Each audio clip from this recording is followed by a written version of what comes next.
All right, hello and good morning, Brewsters. This is our episode of Brewed Awakening. Once again, I'm Migs Bustos.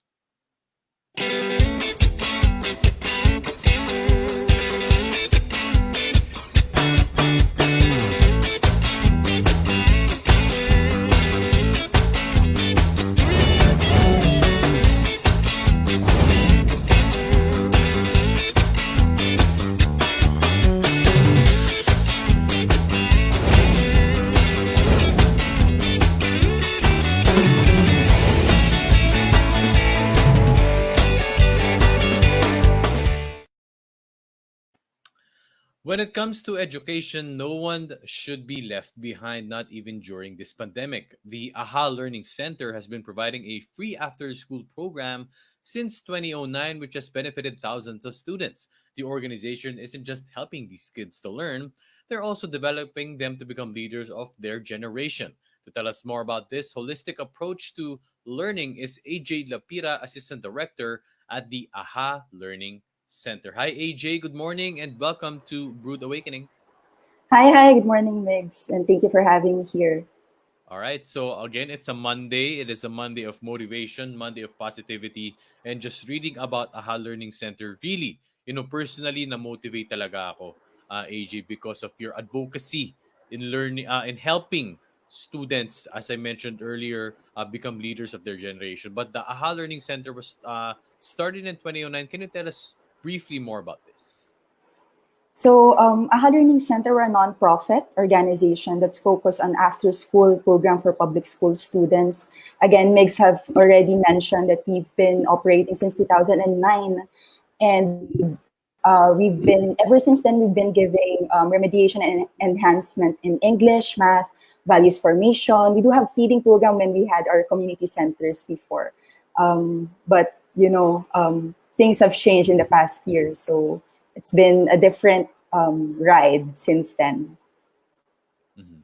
AJ, when you talk about after-school programs, ano ba yon? What do you necessarily learn after school? And what is your focus on, yun nga, yung mga programs in your after school? So in our after-school program, we serve as a bridge for public school students really to help them be in the right learning level when in terms to English, math. So that's our focus for our programs. But what's unique with our programs are everything is values based. Everything is taught. For example, in English, we teach them not grammar but the meaning, and in math, we teach them of value instead of money or math. So we really selected the focus on English and math. Just quickly lang, I don't want it to be super serious, but actually Philippines ranked the third lowest in the Southeast Asian region in the recent CPLM results in terms of English and math. So that's what we're doing really to help the public school students be more um, I guess more fit to the right learning levels. Now, as we mentioned a while ago, 2009 ito nag-start and pre-pandemic. Mm, When we talk about pre-pandemic first, you guys are stationed at, you have a cluster in Makati and one in Tondo, if I'm not mistaken. So, what was it like during the first years? What was it like growing? How did you grow it? And who are the types of students that you accept in the AHA Learning Center? So again, it started in 2009. It started actually in a community center in Makati, founded by our executive director, teacher Jayton Zulueta. It started as a volunteer thing, no? He was volunteering inside the cemetery, teaching the kids there how to do math and read. And eventually, it had a physical space in Makati. The students who are being taught inside the community are public school students in the neighboring area. So it started with nearby schools like Nicanor, Fort Bonifacio, inside that Makati circle. And then you mentioned that we have a second center, which just started 2 years ago in Tondo naman, where the poorest communities are. Mhm. So now, as we move on the discussion, AJ, syempre, distance learning has really been an issue talaga. Ever since last year, the issue of face-to-face classes, how do you do it without, proper everything, right? When it comes to the health protocols, ngayon, when you talk of the vaccine, ano ba talaga? Is it going to be rolled Yeah. out or is it going to be feasible even if the kids are tested? I don't know. So many blunders, so many like this and that in the conversation. But for AHA, how did you adjust at first? How are you adjusting for it to be sustainable? Because of course we what do you call this, programs such as AHA cannot depend on what the government will solely do, right? There needs to be a plan, diba? So what has Yes. been the adjustment? How do you adjust this in a sustainable manner? So it's been really interesting when the pandemic started. Before we were operating in community centers, as I mentioned, but when the lockdown happened, we quickly needed to be creative and be innovative. So we thought of platforms that our communities are already using. So we thought of Facebook Messenger, the free basics one that doesn't really use data or internet. We figured that a lot of our nanas are using it, and they're able to do text even without load. And we figured, why not use that since everybody's using it already? Um, so we developed text-based classes or text-based lessons, which are actually already uploaded also on our website for other communities also to use. So it started there really when we saw that there's a lot of anxiety building up among our nanays and among our students who are asking na, gagraduate ba ako or papaano na ako next school year. We needed to quickly adapt and to figure out a way to connect with them. And it really started there at the Free Basics Facebook Messenger. Ever since then, um, the program grew and was able to actually reach almost times 10 than what we were reaching before when we had a community center. Um, Over 19,000 students already reached by our through our programs, through our lessons, text-based lessons in COVID, in reading, writing. We also have daily devotions for the nanays because we saw that there's really a need for that. Um, um, yeah, so uh, aside from that, actually, AHA Learning Center has a lot of different programs also. When it comes to the pandemic, it really shifted. When you look at our programs inside the community centers and our programs now, it's really about being able to reach also these communities, especially in this setup, which has been challenging.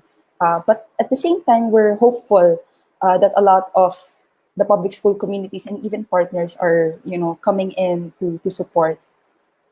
Mhm. AJ, can you share some of the stories of your students on what they went through? Maybe on top of your mind. Maybe those stories na tumatak sa'yo na parang, wow, this is a defining moment for us. It really was when the lockdown happened. The questions that I shared with you from our grade six students, or actual, those are actual questions from our grade six students who were worried. No, how are they gonna go to class? How are they gonna graduate? Will they ever be eligible for high school? And going through this journey in the pandemic, it still is coming up, not just the students, but also the parents. Um, since AHA Learning Center, we've been operating, offering an open line for the nanay. So we're always, um, trying to listen to them. And it's not just about the education of their kids, but also their day-to-days. They have to work. How can they support their kids at home? Um, and how to balance being a learning facilitator at home and also trying to make ends meet for their day-to-day. Just recently also, we have a program called Tulong Eskwela, which is a series of training for parents and teachers all over the Philippines, that hopes to, or that aims to support them in this distance learning journey. We saw that support, not just for the parents and the students, are very important, but also for the teachers. A lot of the teachers are very burnt out also, and a lot of them are very worried, not just for the education of their kids, but also their personal, mental health. So um, those different scenarios from students, teachers, parents really are continuing defining moments for us, to still evolve and still innovate, look for ways to better serve them, because we believe that everybody, or especially those who have the least in life, should have the best in education. I'm curious though. You mentioned about the platform of Facebook Messenger as a teaching platform. Diba? How Yes. how how was that ano? How did you do that? And how do you necessarily teach via Messenger? So it's actually interesting when you look at it, or text based. So everything is text based. So we just use words and emojis, everything that the free basic messenger has to offer, which is very limited. There's no audio, no video, um, just pure text. We have sample lessons, I said online. So how it's written, it's as if a teacher is there. So every lesson has a greeting like, magandang umaga sa'yo. Ngayong umaga, matututo tayo about this. So it's written as if someone is really there when it's just text. And we But saw then that for the it has feedback, a, AJ, how's huh? the feedback naman? How's the feedback naman? Your initial feedback from the students when they were just reading it. And of course, you mentioned that it was written like that, diba? But how was Mm-mm. the feedback? Is it the same experience now? Um, of course, when it comes to face, it's different because you see the face of the teacher, you see the face of the kids, how they react. But we saw like how we were able to develop it in a way that there's a real person there. They really do interact the same way. Um, the same as when we were in the community centers na we created a structure also, like using the emojis for raising hand or liking the message when you understand. So we kind of found ways to work around this very limited platform and transform it into a platform where they are still able to learn, and for our teachers to teach. Mhm. Of course, when it comes to the issue of distance learning, AJ, diba, we always talk about the students. We always talk about the adjustment. Always talk about, the time lost, diba? And been hearing Yes. so much from parents that this year, this kumbaga, this time is really survival, diba? Or survival and at the same time formality, diba? I mean, let's face it, diba? We have to go through learning. We have to enroll just to be able to not Mm, get left behind, and then eventually kumbaga, hope for the best in the future. We talk about their adjustments, their struggles. What about the teachers? 'Di ba? What has been your adjustment also? Has it necessarily been good? Or at the same time, as you continue to evolve, you hit walls sometimes. You hit like this and you get, yun nga, I hope you got what I meant about that.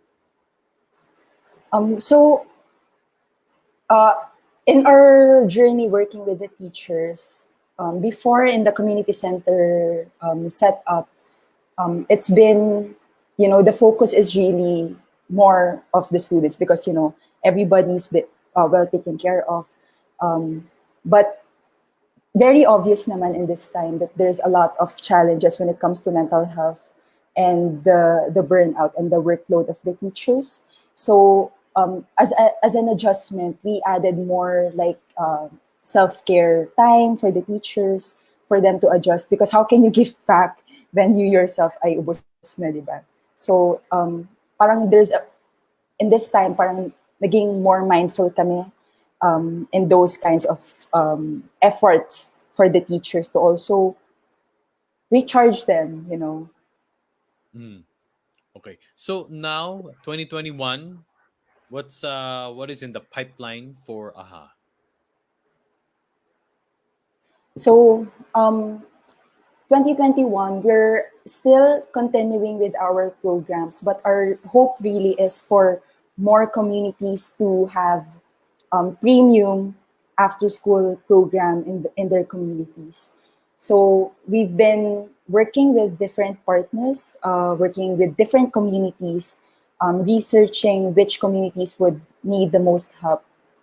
And it's really us expanding. We're actually in the period of expansion currently, and it's really bringing not just a text-based kind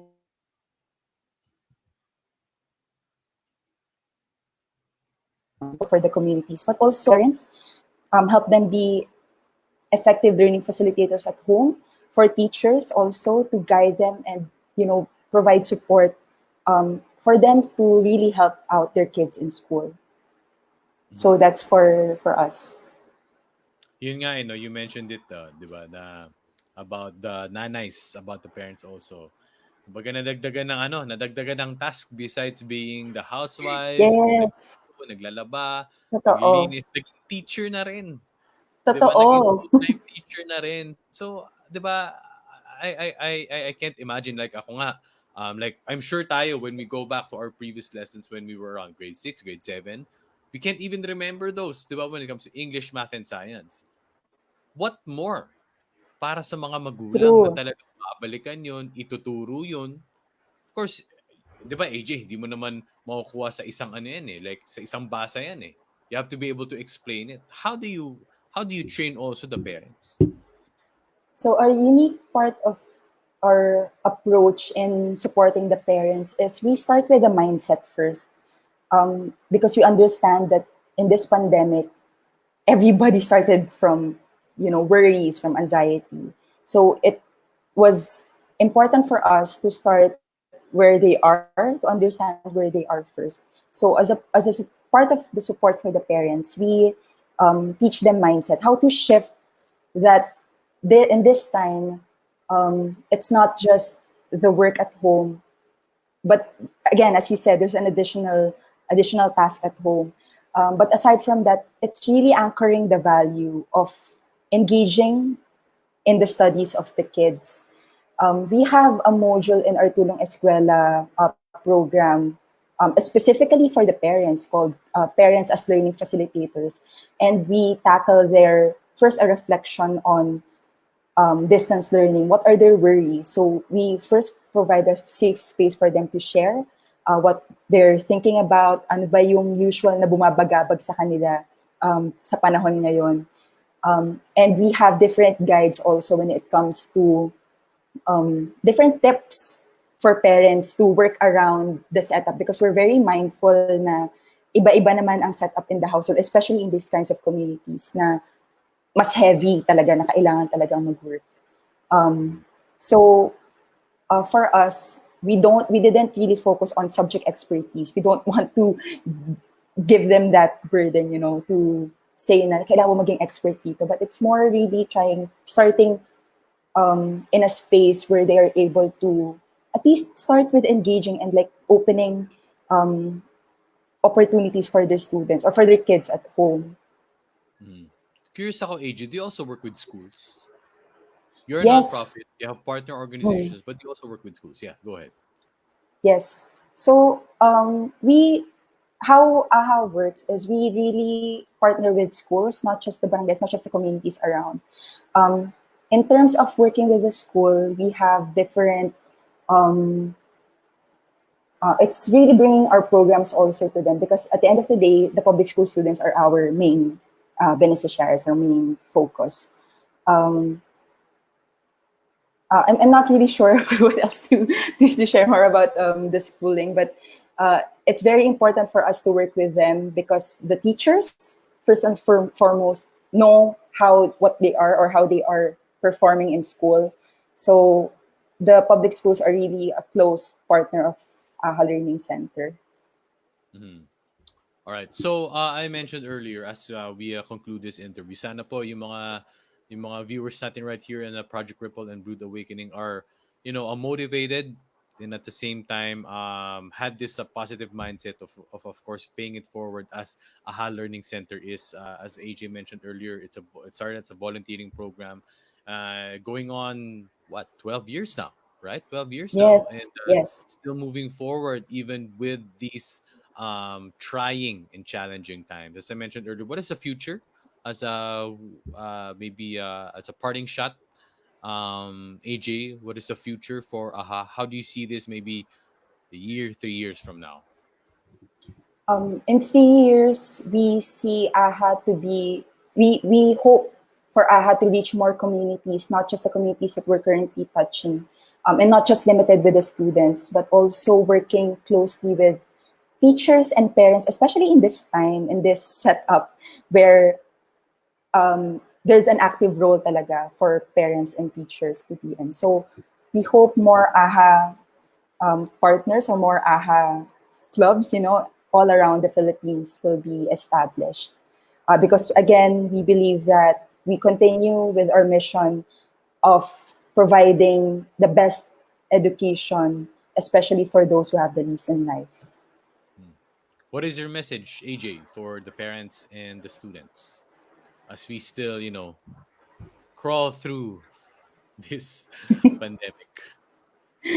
Um, yeah, this pandemic has been really crazy, for everyone. But for parents and students, for our AHA community, first, we're very thankful for we acknowledge, we see your efforts, we know that everything that you're doing, we know that you're doing the best for your kids, and I know that the students are doing their best also, and this time, more so now, wala po tayong iwanan. We still continue to be a support for the community. All right, so there you have it. The kettle has whistled once more. We'd like to thank AJ Lapira for spending this morning with us. We'd also like to thank our partner, Project Ripple, and of course, Brewed Awakening and Kickstart Coffee. And what do you know? This is our 12th episode, 12 weeks of spreading motivation, spreading positivity. Thank you so much to our friends, and of course, to Brewed Awakening, and to all our guests who graced the show. And most importantly, AJ Lapira, thank you so much for joining us here this morning. Maraming salamat po. This is Mix Bustos right here on Brewed Awakening. Stay safe. God bless.